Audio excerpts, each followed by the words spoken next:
Today I'm going to present you some of my animals. I'm totally, utterly addicted to them. I guess there is nobody in my class that could swap places with me. While it does seem to be mainstream to be interested in animals, but the way I am, just ask my schoolmates.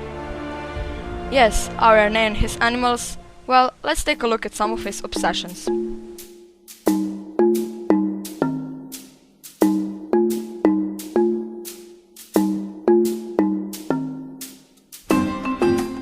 Some of my animals have a unique style to stay alive, like the tokay gecko. Has a tail that can store food, so he has food for months, or he can let go of the tail to get away from predators. This is basic to do for survival. He eats everything he can see, crickets, worms, as long as it gives him the nutrients he needs.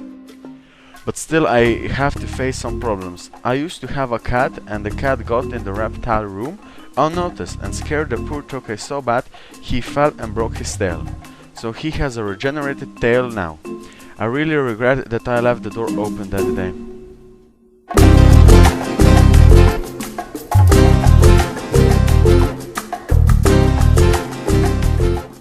Now, an amazing story. His female leopard gecko had eggs, and one of them was very small, so René had to force feed him. Luckily, he persuaded him to eat very quickly, as the animal sensed that René tried to help him. That day, Gecko was very strange, standing in the little container, just looking at René.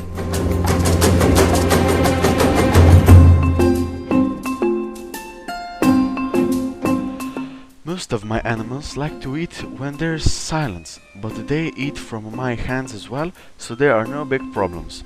But one animal insists of doing so. The animal is Bosch monitor, or in Latin Voranus exanthematicus.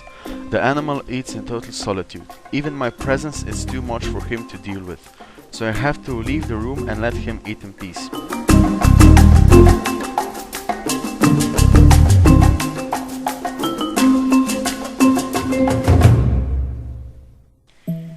Now, let's look at René's spiders. First of all, I have to say what I eat. They are insectivores, meaning they eat insects like crickets, moths, grasshoppers. When you watch them eat, you can really feel their instinct. There are small differences between a predator and its prey. But the spiders always win. They always outweigh and outwit their prey. Why? Because they can feel the smallest vibrations in the air, so the insect had to stay completely still if it wants to survive. But that with everything else, animals can also make your hair grow grey. They are no exception. A lot of times I have to help them get out of trouble.